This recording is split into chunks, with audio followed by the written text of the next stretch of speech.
Well, hello everyone, and welcome back, and I hope you're all well.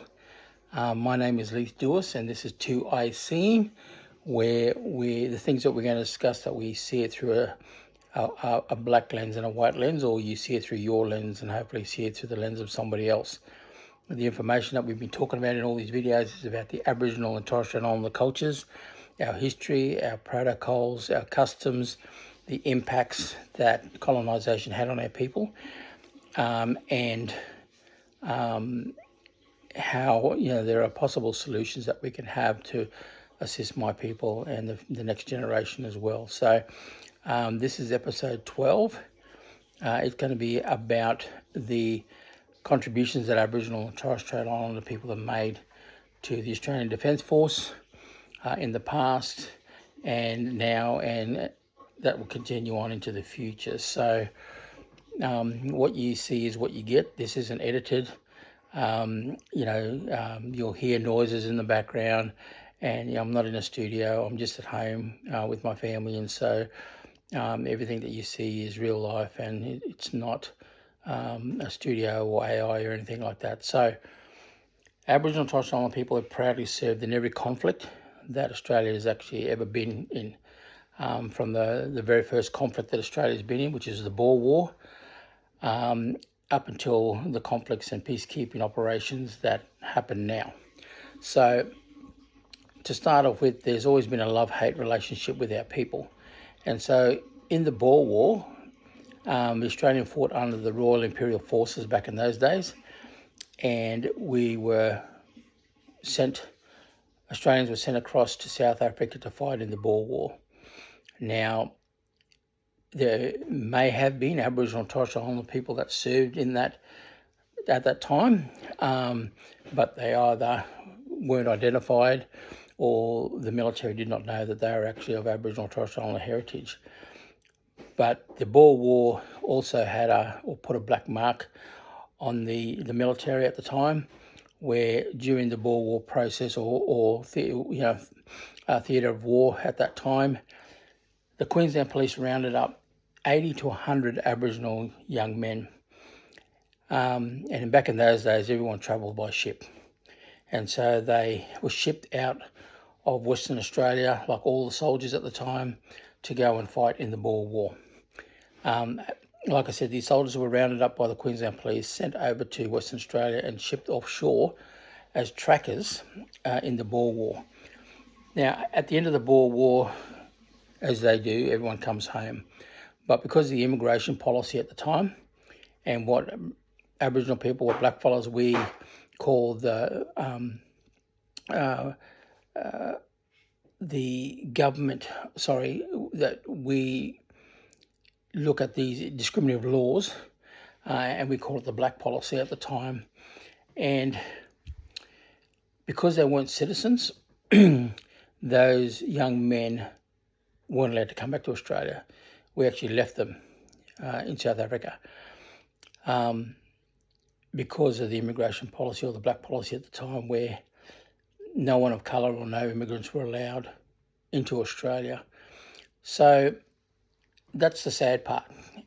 Now, some people would dispute that actually happened, but we know from first-hand experience from the ancestors of those individuals, these stories, that their great uncle of their great-grandmother or brother of their great-grandmother, etc., was taken away at the time, and they never ever saw them ever again. They didn't know what happened to them. They didn't know if they'd passed during the war. Now, the reason why we don't know who these men are is, like all records, and we talked about the fact that there's never been good record keeping when it comes to our people. And the reason why we don't know who these young men were is that they weren't put down as enlisted members in the Royal Imperial Force at the time. They were recorded as cargo. So, there was 1,000 barrels of flour, there's 1,000 barrels of sugar, there's 1,000 barrels of tea, and 80 Aborigines. So many years ago, I remember there was a group of Aboriginal people who were travelling or happened to be in South Africa for an international Indigenous conference. And as they were driving, the taxi driver asked who they were, and they said, we're here for a conference and we're from Australia and we're Aboriginal. And he happened to say, oh, my great-great-grandfather was from there. He was Aboriginal, and he was left here. And they were like, what? And anyway, the next day they thought about it and they contacted the taxi service, and they described him because they wanted to make contact with him. And when they described him, the company said, oh, well, you've just described all of my drivers. And so they didn't know who this young man was. And what was interesting, I met in delivering these workshops, cultural awareness workshops, and talking about that very thing, I've met South African people say, oh, yeah, we know about that story. We had it, that was taught to us in school. And yet it's not taught in our history or in our schools here. And so a lot of people get shocked when they hear that story because it's never been taught. So that was the first, I guess, relationship that Australia had, the Aboriginal community had with the military. Fast forward and we go to the First World War. Now, it's not known how many Aboriginal people served in the First World War because they weren't citizens, they weren't permitted, they weren't allowed to serve. So obviously, because we needed servicemen at the time, obviously at the recruitment office, people, out in the countries and the like did enlist these young men. Some weren't even given their real names. They changed their names. They changed their identity so they could be accepted in the Defence Force and go to war on behalf of Australia. Similarly, with World War II, was exactly the same process, that they weren't permitted to fight, but many did. And they enlisted and went and participated in the Second World War as well.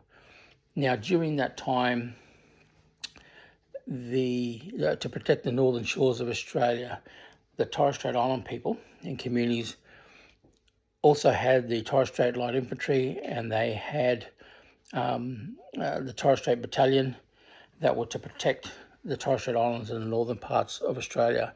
At that time, 90% of Torres Strait Islander men that were eligible or old enough to enlisted. That's how proud they were in having to protect their communities, their island homes and their families. So it's a myth that Aboriginal and Torres Strait Islander people didn't participate in those earlier conflicts. We now know that during the battles and the theatre of war against the Japanese, they heavily bombed Darwin. Now, up in the Torres Straits, we have Horn Island, which is a somewhat large island, and that's where the airport is and the airstrips were. And so the Japanese bombed Horn Island. Now, if you go up to Thursday Island, if you go up to Wyburn or Thursday Island, you'll still see remnants of that time where there are cannons. There's a fort up on the hills around Thursday Island. There's the cannons around Thursday Island. And it's a bit of a tourist attraction these days. But it shows that they were geared up to protect the northern parts. So if the Japanese came down from Papua New Guinea, then the next port of call was obviously the Torres Straits, and they were getting ready to protect the Torres Straits and far north Queensland. So after those earlier conflicts, like I said, it's a myth. We did have Aboriginal Torres Strait Islander men who participated in those earlier conflicts. We did have Aboriginal women who were enlisted as nurses to serve in the military also. So one of the things that happened after those earlier conflicts is that the government, as a way of compensation and a way to say thank you to those that served in those earlier conflicts, is they developed and created what they call the Land Settlement Scheme, where soldiers received parcels of land that they could farm and do whatever they like with. But unfortunately, Aboriginal soldiers did not qualify. Apparently, there were a handful of Aboriginal soldiers that did receive parcels of land, and I don't know why that was the case, why only a handful received it and others didn't.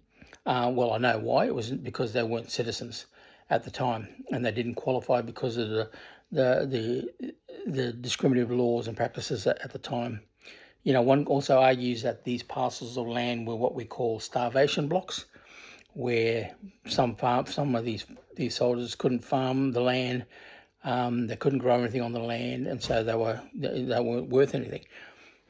But the other sad or negative part of that is these parcels of land were actually taken away from Aboriginal people, and the Aboriginal people who owned these and were custodians over these traditional lands weren't compensated for the loss of land either. So there was a lot of disadvantage and heartache and suffering that happened during that process.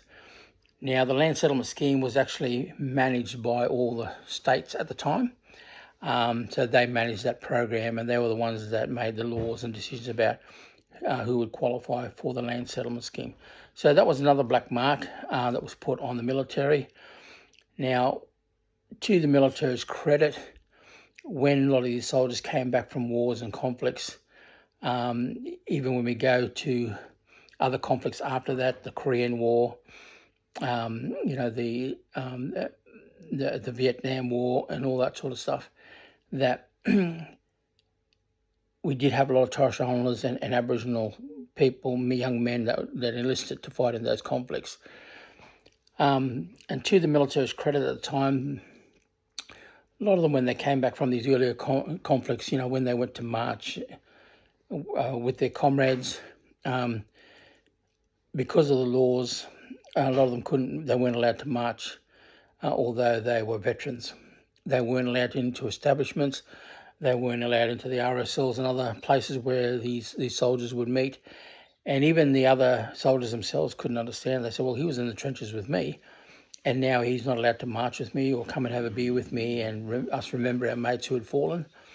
To the point that, sadly, there were even a lot of veterans throughout all these conflicts where when they go to Anzac Day or they'd go to commemorative events, people would even question them. Like, are they your medals? Did you actually serve? Or are you pretending? And if they were in uniform, is that your uniform? Or, are you lying? Are you pretending? Why do you have that uniform on? Not realising that they did serve. They were either current or ex-serving members. And you've got to remember, during these early conflicts that, like I said, none of them were actually citizens. It wasn't until, as mentioned in the previous videos, it wasn't until 1967 that the referendum happened and 90% of the Australian population agreed that Aboriginal people and Torres Strait Islander people were able to be included on the census, and that the government had the authority to make laws on behalf of the Aboriginal people. So it wasn't as powerful as people think, because the government still had control and power and could decide on what Aboriginal people were entitled to, etc. So on one hand, we became citizens, but on the other hand, we still had restrictions around that. So fast forward, we have proud Aboriginal Torres Strait Islander men and women who served in the military, in the Army, Air Force and Navy. And the situation is that although each and every one of them are very, very proud of their Aboriginal Torres Strait Islander heritage, they're equally as proud as being either Army, Air Force or Navy. And that's because of the tribalness and the uniqueness of the military, that it was another tribe. It was another system where they had protocols and, they had a culture within that. And so, like all military personnel, you have a love and hate relationship with the Australian Defence Force.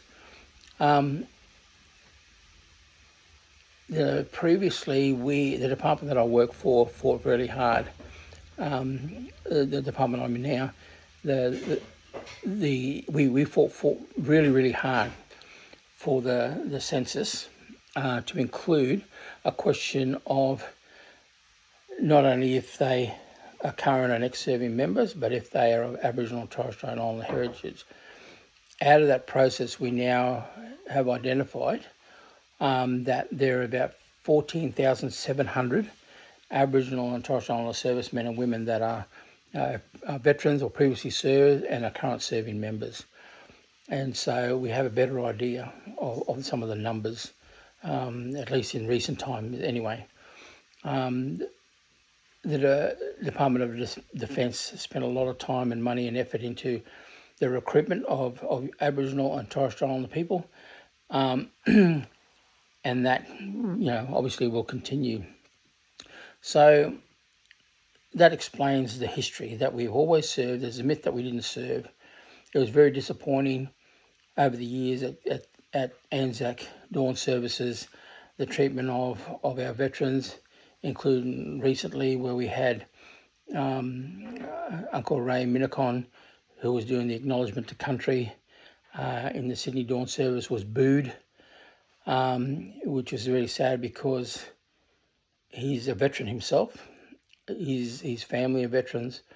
He has ex and current, relatives that are actually serving. And the people who booed obviously were ignorant and racist and didn't understand that he wasn't there just to do the acknowledgement to country, that he was there as a veteran himself. So we still have that negativity and that racism that exists. I know family and friends who are Aboriginal and Torres Strait Islander background and heritage, and when they're out of uniform, sadly, they're treated differently. But when they're in uniform, they're treated, well. I hear stories of current and ex-serving members say, "Oh yeah, brother, I went down to look at the cars and that, and I just had my T-shirt and shorts and that, and no one wanted to talk to me or anything. But the next day I went down in my uniform and it was like I got different service. It was yes sir, no sir." And we shouldn't have to do that. We shouldn't have to go through that to be able to be treated differently, and treated, politely, and respectfully, etc. So military service is something that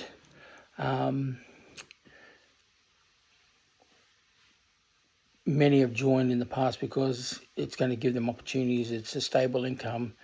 It's going to give them skills. But sadly, many have found out that when they transition out of the Australian Defence Force or when they're out of uniform, it still goes back to the old ways of thinking and they're treated differently. We now, over the many years, in those earlier conflicts, we had people like Uncle Reg Saunders, who was the first commissioned officer, Aboriginal commissioned officer in the military, and he's well respected amongst his peers, and he's respected in the Australian Defence Force. There are many accolades that streets and places and parks, etc., have been named after him, and a lot of his family and his descendants have obviously served.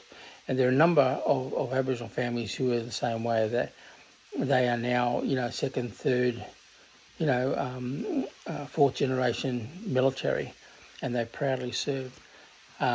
So we do have ex and current serving members who became commissioned officers. They had leadership roles within the Australian Defence Force. Now, the reason why over the years we've never had or never known the actual numbers is there's never been a requirement for anyone to identify their racial heritage. It's only now that processes are in place that when people join, they have the choice on whether they want to identify or not. There's a lot of, there are Aboriginal Torres Strait Islander recruitment programs now that are aimed at recruiting Aboriginal and Torres Strait Islander servicemen and women, so they're easy to identify now. Over the years, we've also had a number of Aboriginal Torres Strait Islander regiments that protect the northern parts of Australia. In North Queensland, we have Regiment 51. In the Northern Territory, that covers all the northern parts of that area, we have North Force. And in Western Australia, we have Pilbara. Now, they are reserve programs. It's a mixture of permanent members, permanent personnel, and reserve personnel, and they monitor the northern parts of Australia, and they do surveillance, they do training and development and so on. I like the fact that Regiment 51, and for those of you who don't know, in the military, each regiment, and no matter where you are, they have their own motto. They have their own symbols that represent that unit or that regiment. And I love the fact that the Regiment 51, their motto, and please forgive me, I'm not French or I don't speak Latin, but they have a Latin motto that states Ducat amor patria, and it means in Latin, the love of country guides me. And I love that interpretation, and I love that they've taken that part of our belief system into their regiment, as the love of country guides them in what they do every day. So, the military, once again, has been designed to protect our shores. And I find it interesting that as human beings, and I've had other people share this information and had similar thoughts and share this information, where it's funny that we as human beings think that we're the most superior species on this planet, but yet we're the only species on this planet that has learnt to kill from afar and perfected killing from afar, with spears, boomerangs, bow and arrows, then guns and cannons, and now rockets and all that sort of stuff. Sadly, as human beings, everything that we've designed to drive, to float, to fly, we've weaponized. And yet we call ourselves the most superior species on this planet. Even now, we have learnt to weaponize drones and other things that have been created to have that ability to kill from afar. So, the military has its place, but at the same time, we need to find other ways. We need to find ways of, we're lucky here in Australia that we're an island. And I know my partner always talks about it, mentions it, that, we're an island, so we don't have, like in Europe, borders, our country bordering on another country, that we're an island. And we are a harsh island, so if anyone did invade us, that they'd have to, cope with the elements and survive this harsh country. So we have served. There were discriminatory laws. Things have slowly changed. The Defence Force provided opportunities for our people to do whatever they wanted to do and be whatever they want to be. They could be not only soldiers and naval personnel and pilots, etc., but they could be engineers, they could be mechanics, they could be chefs, they could be carpenters, they could learn a trade in the Australian Defence Force.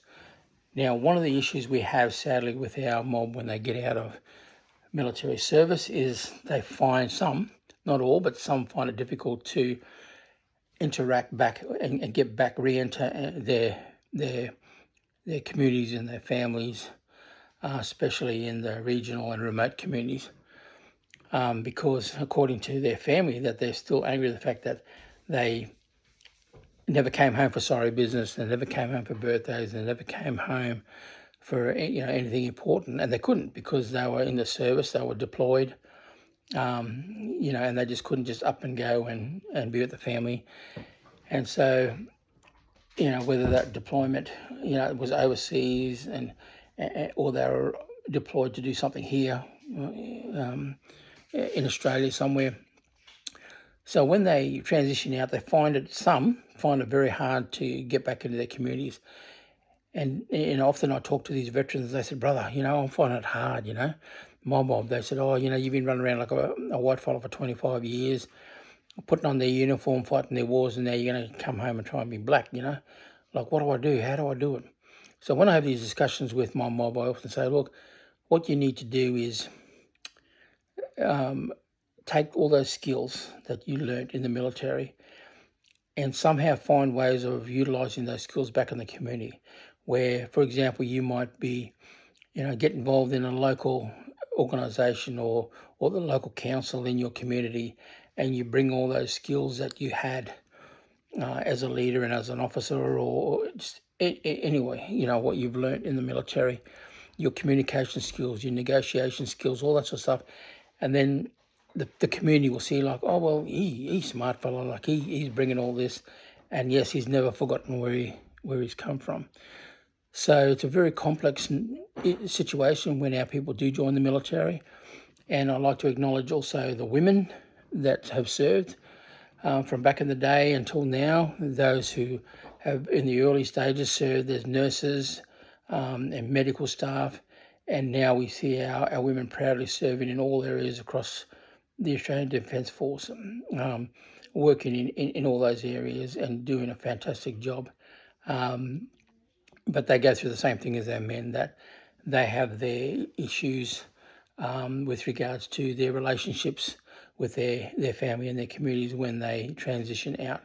Although secretly, all the family are proud of their service and proud that they were, and get a kick out of telling people that my daughter is in the Air Force, or my son is in the Navy, or my nephew or uncle or brother is in the Army. So there is that pride there as well. So once again, Aboriginal and Torres Strait people, Torres Strait and Aboriginal people have served and will continue to serve proudly, despite history, that they still enlisted back in the day, even when they weren't citizens. Now, even though we hear those stories back in the day that they weren't allowed to enlist because they were black and that they weren't citizens, we still have those positive stories where, there was one story where two or three young Aboriginal boys in New South Wales back in the day walked all the way from their communities out west of New South Wales all the way to Sydney to enlist. And when they got there, they were turned away because they were black. Now, the old ladies back in the day, there were allies that supported us. And there was one incident where an old lady wrote to the governor and to the Australian Defence Force at the time and saying that what they did to these young men was disgusting, that they walked all that way for who knows how long to go to Sydney to enlist, only to be sent away because of the colour of their skin. And she was disgusted that happened to these young men, that they weren't part of or accepted in our society, but yet they still wanted to serve the country. So there were people that supported Aboriginal and Torres Strait people over the years, but you never hear those stories. You never hear the stories of service and the contributions that our mob made, and it's sad. A lot of people don't understand why at Turkey, at Gallipoli, why in France and Malaysia and Papua New Guinea and other places where we have commemorative sites for our fallen, why there's a didgeridoo being played, why the Australian Defence Force organises an Aboriginal service member to play the didge, and what's the significance. And that's their acknowledgement of the contributions that Aboriginal and Torres Strait people have made to the Australian Defence Force. Like, we have no dramas excepting, especially as we have Anzacs, which includes New Zealand, of course, where we hear the haka, or we hear them singing Māori. We hear the bagpipes, we hear all this sort of stuff, but then they don't like hearing the didge. So, there's a lack of understanding there. So that's a bit about military history, that we've served in every conflict proudly and will continue to serve. And, they proudly put on their uniform. Now, there was an interesting case, and I'm not going to name the state where this happened, but it shows you some of the issues that we have and how complex it is for our servicemen. There's one of our states, they built a commemorative site, especially for Aboriginal servicemen and women, and to honour the fallen. Now, when they planned it, when they discussed the traditional owners and the people from this particular area, particular city, they only wanted the Aboriginal flag flown.